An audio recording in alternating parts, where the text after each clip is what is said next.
el vínculo entre el abogado de la pareja de Isabel Díaz Ayuso y el juez es el padre del abogado, es decir, que es un vínculo que ya viene de previo. Ya se había decidido casi antes, mucho antes de presentar el fallo, lo que iba a ocurrir, ¿no? Bueno, estábamos hablando también de esos cursos en los que participaron estos 3 magistrados del tribunal que juzgó a Álvaro García Ortiz y que en concreto estos 3 jueces lo condenaron. Son cursos legales, aunque sean remunerados, se hacen habitualmente. Lo que sucede es que está despertando dudas. 2 cuestiones. 1, que estos magistrados participaran en esos cursos durante sus deliberaciones y que participasen pagados por el Colegio de la Abogacía, del Colegio de Abogados de Madrid. ¿Por qué? Porque es una de las partes personadas en el proceso contra el fiscal general del Estado. La polémica está servida. Hola, buenos días. ¿Podría tener algún tipo de consecuencia esta información que estamos conociendo? A ver, desde el punto de vista técnico-jurídico no, porque esa relación con un director de tesis pues no es, digamos, causa de recusación. Ahora bien, dicho esto, es verdad que cuando se dirige una tesis la relación que se establece entre el director y el dirigido es necesariamente estrecha, porque tienes que hacer un montón de correcciones, cosas que le gustan al doctorando, cosas que no le van a gustar. Es decir, tienes que estar muy encima, digamos, del trabajo, y esto cualquier persona que hemos dirigido varias tesis pues lo sabemos perfectamente, ¿no?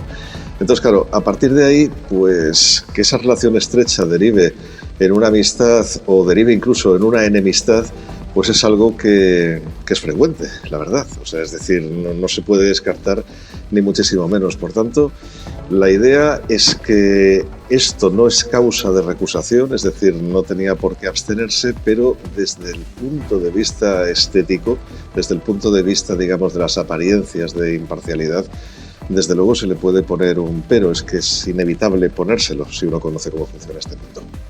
Y en este caso, ¿un magistrado qué debería hacer? ¿Él, motu propio, debe apartarse del caso o debe realizar una consulta al Comité de Ética del Consejo General del Poder Judicial, Jordi? Yo en este caso quizás hubiera hecho una consulta en este sentido, a pesar de que quien tiene mejor información sobre el vínculo de amistad es naturalmente el propio magistrado, es decir, si existe ese vínculo o no, ¿eh? Que ojo, que también hay directores de tesis que acaban, digamos, pues muy peleados con sus doctorandos, o bien que dirigen tantas tesis que la verdad es que esa relación al final pues no se establece. Pero claro, con la dirección de una tesis es que hay que hacer muchas cosas, no solamente la corrección del trabajo, también después hay que ver qué tribunal va a tener, eso también se habla con el doctorando, es decir, son en definitiva varios trámites en los cuales efectivamente esa relación es estrecha, es que es innegable, y esto lo puede decir cualquier profesor de universidad. Entonces, insisto, desde el punto de vista técnico-jurídico no hay causa de recusación tal y como lo interpreta tradicionalmente el Tribunal Supremo desde hace décadas.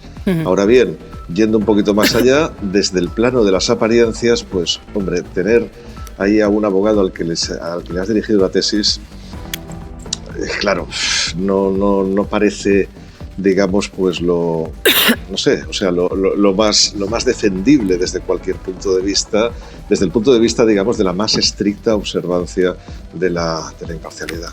Claro, es la segunda noticia en 24 horas sobre este magistrado que levanta sospechas precisamente sobre la imparcialidad, sobre el principio de imparcialidad que ha podido tener en este caso.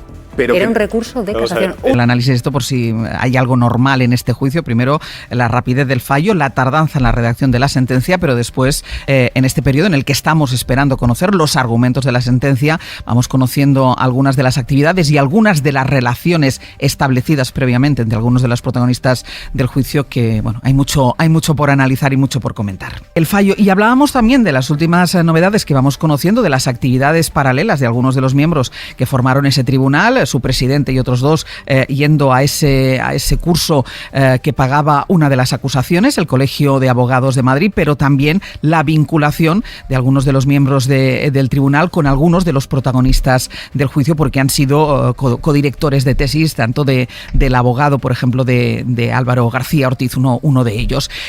ayer escuchábamos, no solo conocíamos el caso del curso que impartieron 3 de los miembros del tribunal en ese Colegio de Abogados de Madrid, sino que escuchábamos al presidente del tribunal, Andrés Martínez Arrieta, explicar, además en un tono jocoso, a la audiencia cuando se despedía, explicar que se iba porque... Y con esto, señores, concluyo que tengo que poner la sentencia del fiscal. Concluyo porque tengo que poner la sentencia del fiscal general del Estado. Esto era unos días antes de que conociéramos el fallo. En principio, la ponencia de la sentencia estaba en manos de una de las magistradas que va a emitir un voto particular, era contraria a la condena, y esas palabras de Arrieta adelantaban el sentido del fallo, porque si era él quien iba a poner la sentencia, era él quien era el ponente.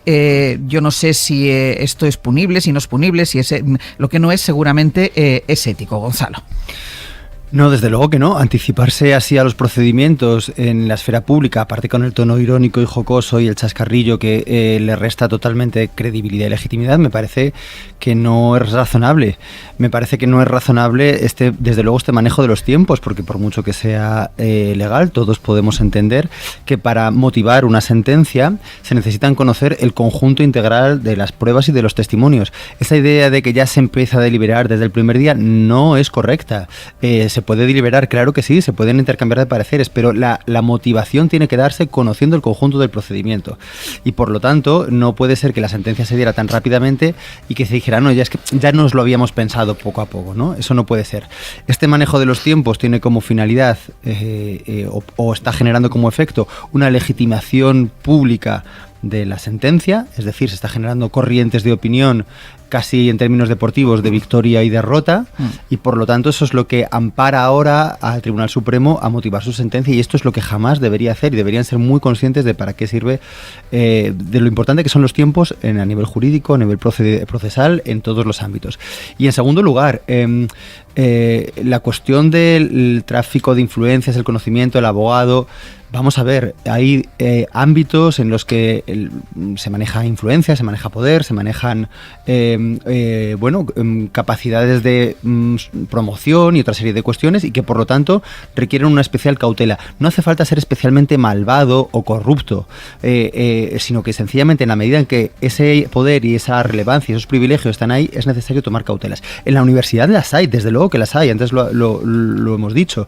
En ningún concurso podría estar el presidente de la tesis del candidato, ni siquiera si han colaborado en un congreso o en una autoría, no se podría. ¿Por qué en el ámbito judicial esto sí es posible? Es sorprendente, y es sorprendente que el Consejo General del Poder Judicial ahora no salga con vergüenza a decir, bueno, aquí tenemos muchos fallos, vamos a lanzar protocolos, al menos. Y es sorprendente desde luego que esto sea posible y que no sea una causa para invalidar un juicio, porque evidentemente cuando hay una relación de afinidad tal para que alguien le pida a otra persona que sea su director de tesis, y esa relación se mantiene durante un tiempo dilatado, porque las tesis duran un tiempo, se crea una relación de confianza, pero no solamente de confianza personal, sino que cuando en estos círculos se acude a una cierta persona es porque hay una afinidad previa, igual que hay una afinidad temática respecto a quien un investigador con su director o respecto al enfoque de investigación. Por lo tanto, vamos, que no nos tomen por pardillos. Buenos días, Silvia, ¿qué tal? ¿Por qué es tan significativa esa frase? Bueno, efectivamente es una frase que hay que meterla en el contexto. Es un contexto donde el Tribunal de 7 ya estaba deliberando. La deliberación inicial o la ponencia inicial recaía en la magistrada Susana Polo y efectivamente nosotros ya intuíamos que si había un cambio de ponencia es que había un cambio, digamos, de criterios sobre la absolución o condena del fiscal general. Y esto sucedió al final con el adelanto del fallo. Ahí ya subimos efectivamente que había sido condenado, pero claro, con este audio que nos estáis mostrando, efectivamente lo que queda claro es que efectivamente fue el propio magistrado que asumió la ponencia, en este caso Andrés Martínez Arrieta, el que en esa conferencia, en esa charla, en esos cursos a abogados del turno de oficio, les adelantó efectivamente que él era el ponente. O sea, digamos que les estaba diciendo que yo soy el ponente y indirectamente que mi compañera Susana Polo ya no asume esa ponencia, con lo cual lo que en principio iba a ser, en el caso de Polo, una solución, acabaría luego en una condena. Claro, fíjense, el miércoles es cuando Susana Polo, tú me corregirás, Mateo, iba a encargarse del fallo absolutorio. si ese fallo no salía adelante, el fallo condenatorio lo iba a asumir Arrieta. Entonces, claro, escuchándole, la duda es cómo sabía Martínez Arrieta que iba a encargarse de la sentencia condenatoria un día antes de que fuese desestimada la sentencia que iba a absolver al fiscal general del Estado, ¿no? ¿No, Mateo?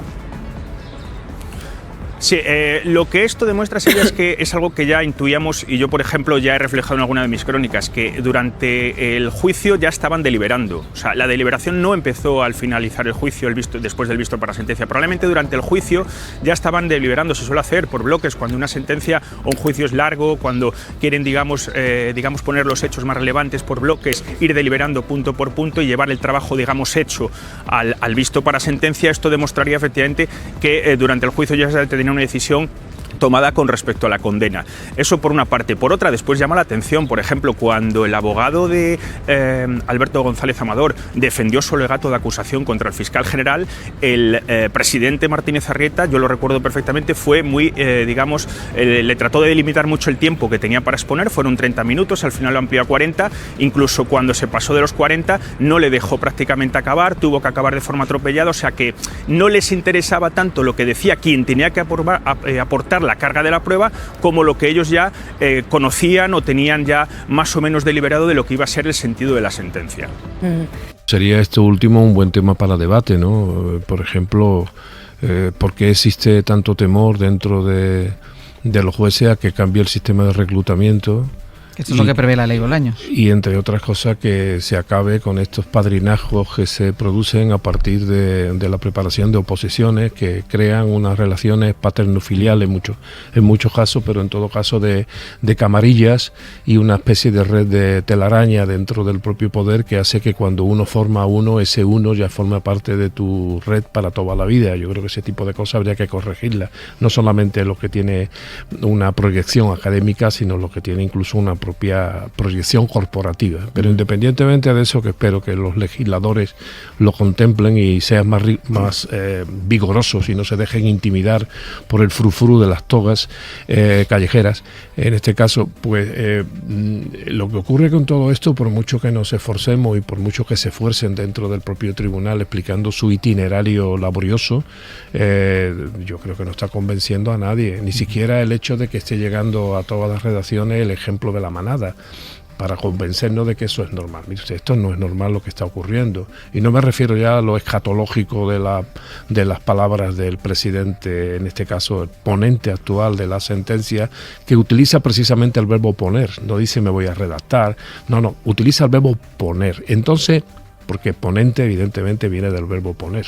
Entonces lo que a mí me gustaría saber es cuándo supo la magistrada Polo que estaba ya desposeída de su ponencia, porque era la ponente. O sea, ¿en qué momento le dijeron a ellos, compañera, usted o tú ya no eres la ponente y esto pasa a la ponencia a este otro señor? Porque evidentemente en ese mismo momento que se supo el cambio de ponente dentro del propio tribunal, ya se sabía, y claro, lo demás es un exhibicionismo absolutamente inútil y desprestigiador para el propio tribunal y por ende a la justicia, porque no estamos hablando de cualquier tribunal, estamos hablando del Tribunal Supremo. Y bueno, después podemos hablar si lo que ha ocurrido se corresponde con algún tipo penal o algún tipo de administrativo, no lo sabemos, no lo sé, vendrán los expertos, algunos dicen que sí, otros dudan, pero evidentemente hay un rum incluso dentro del Poder Judicial sobre la actuación de estos señores. Lo que no hay es decoro.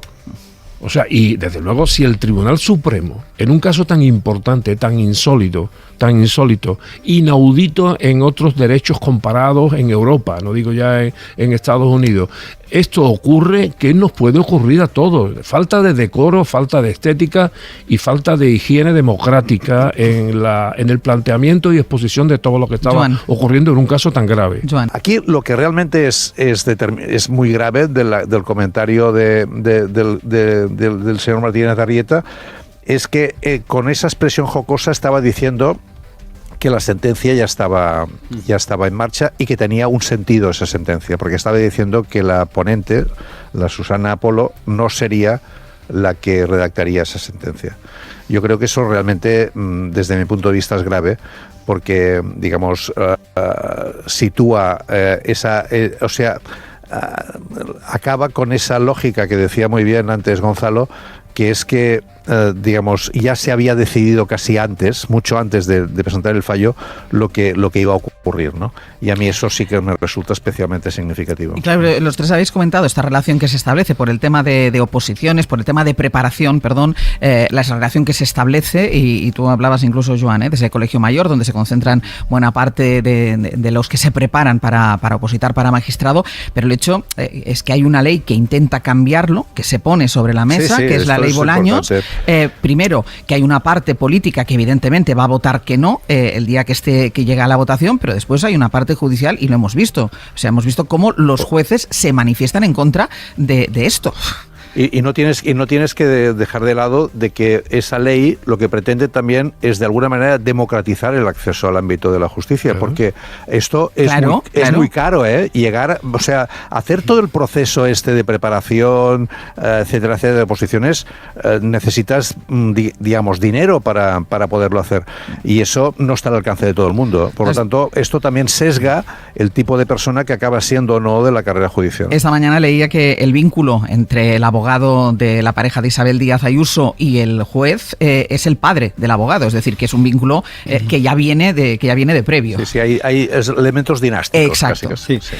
Yo a veces desconfío un poco de las interpretaciones, digamos, históricas, en términos de estos son pautas de movimiento y reacción, de tesis y antítesis, pero es un poco inevitable entender que efectivamente todo este conjunto de cosas que estamos viendo suena a reacción ante un intento de acabar con el privilegio y la autarquía del Poder Judicial.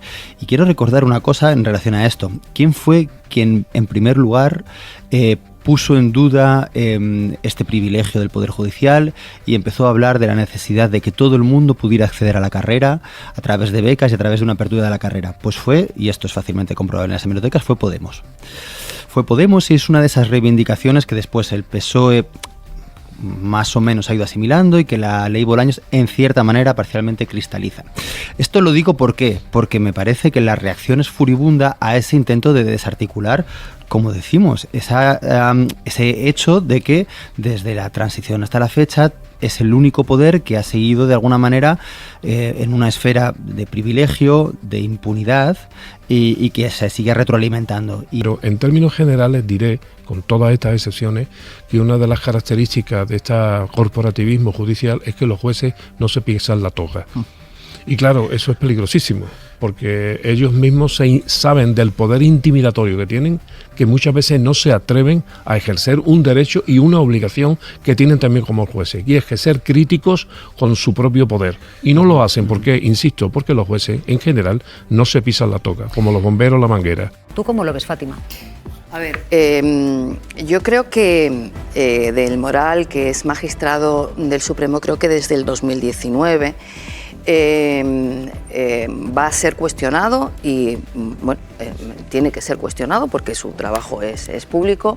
Creo también que si nos tenemos que atener a la ley, como estamos viendo, la ley orgánica del Poder Judicial no incapacita, no prohíbe y tampoco no procede una recusación automática. Aún así, la defensa del exfiscal general del Estado puede perfectamente atenerse a su derecho a pedir una recusación y la ley tendrá que decidir si procede o si no procede. En el tema de los cursos, creo también que es algo que, al igual que esto, puede no ser estético, incluso puede que no sea del todo apropiado, pero lo que debemos hacer es atenernos a lo que marca la ley, ¿no? Son cursos que se promueven desde hace meses atrás, que son casi como formación para abogados de oficio para promoverlos, en los que participan magistrados del Supremo, magistrados del Constitucional, de la Audiencia Nacional, técnicos de todos los tribunales, y que a priori no tendrían que desembocar en nada más que una cuestión, si quieres, acepto, estética, pero lo que hay que regirse, entiendo que es a la ley. Enseguida vamos a hablar de los cursos, discúlpame, pero vamos a centrarnos precisamente en esta noticia que les estamos ofreciendo ahora, y es que uno de los 3 magistrados, de los que ya les hablamos ayer, que condenaron a Álvaro García Ortiz, fue el codirector de tesis del abogado del novio de Ayuso, en este caso del fiscal general del Estado. Isabel. Sin entrar específicamente en lo que las consecuencias que esto puede tener, porque lo ha dicho bien Fátima y el propio señor Nieva, parece ser que la Ley Orgánica del Poder Judicial no prohíbe expresamente este caso o no se refiere a un caso así como un caso de incompatibilidad o que obligara a una inhibición o apartarse del caso. Hay dos cosas que a mí me parecen muy relevantes. La tesis doctoral del abogado de la pareja de Ayuso se lee el 15 de octubre de 2024. Es el mismo día que la Sala acuerda abrir el juicio al fiscal general del Estado. Yo creo que si esto hubiera ocurrido a lo mejor hace 2 años, me parecería una cosa menor, pero es que me parece muy llamativo que coincida, o sea, que la relación ha sido reciente, porque es que lee su tesis el mismo día que la Sala decide procesar a este señor o abrir los trabajos previos. Claro, sí, bueno, pero la lectura de la tesis es decir que no estamos hablando de una cosa antigua, me parece que es una cosa bien traída, esa es mi opinión.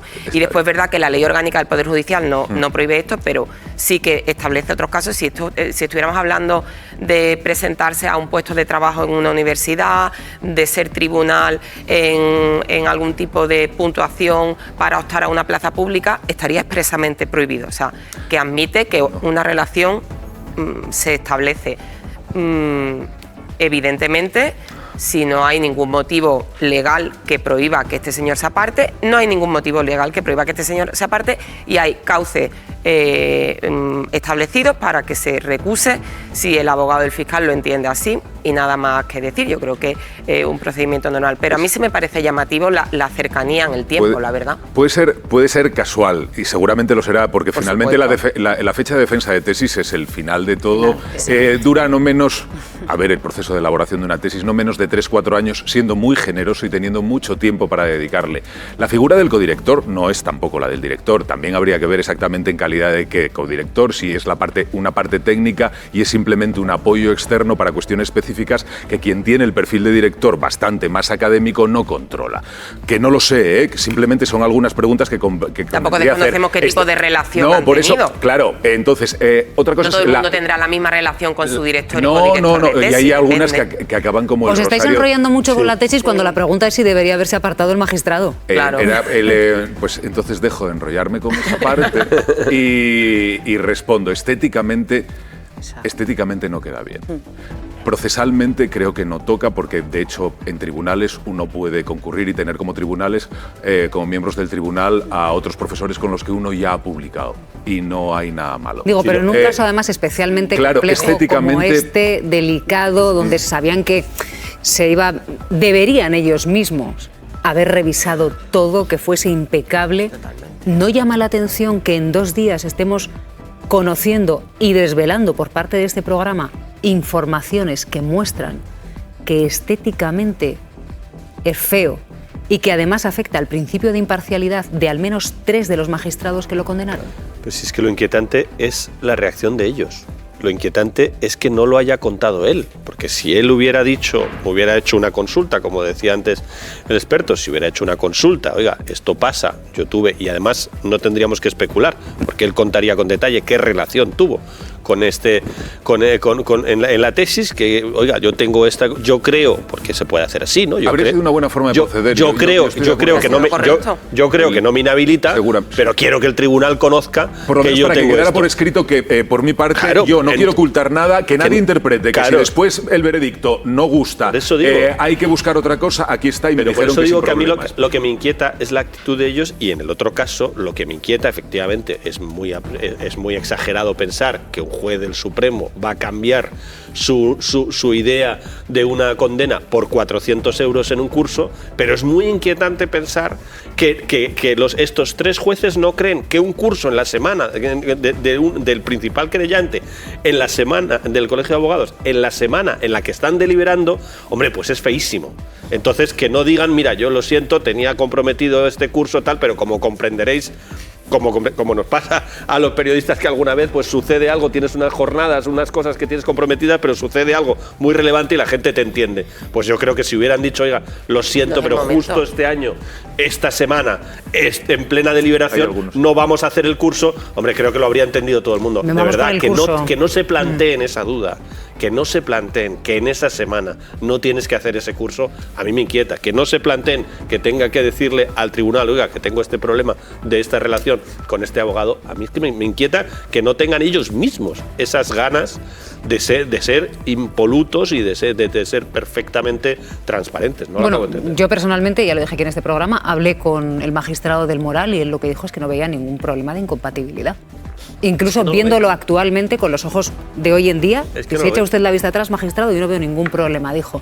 Pero bueno, vamos a centrarnos efectivamente en esos 3 magistrados que condenaron en el Supremo a Álvaro García Ortiz y que participaron durante sus deliberaciones en un curso que impartía una de las partes del proceso, el Colegio de la Abogacía de Madrid, y que les pagó.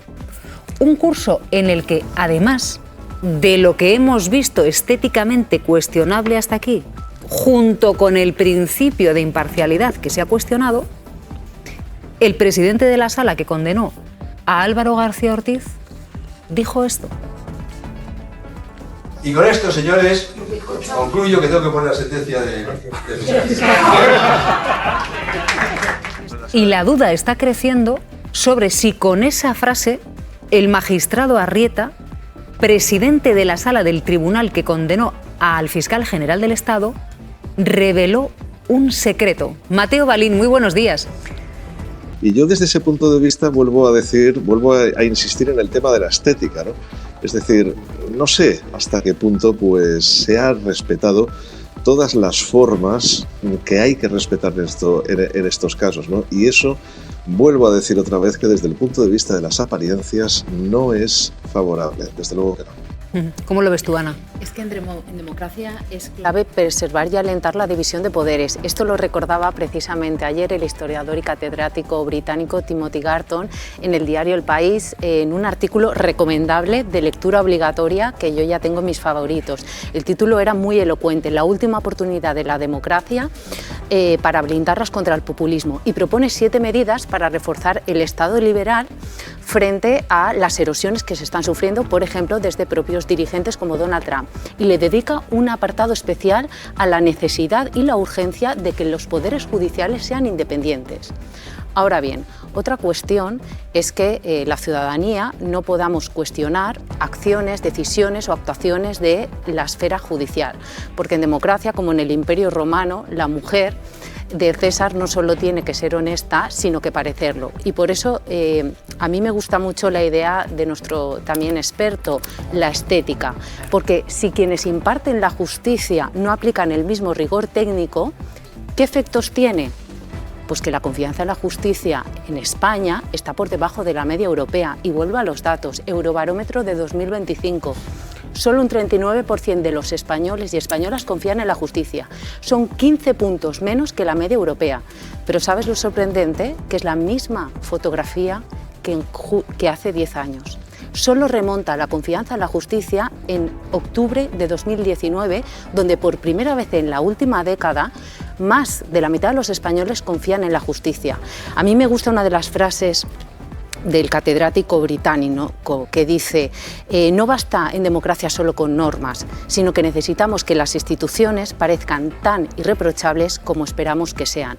Y la justicia yo creo que tiene que tomar mucha nota de este artículo de nuestro catedrático británico, que siempre es un faro y termómetro de cómo funcionan nuestras democracias y cómo preservarlas.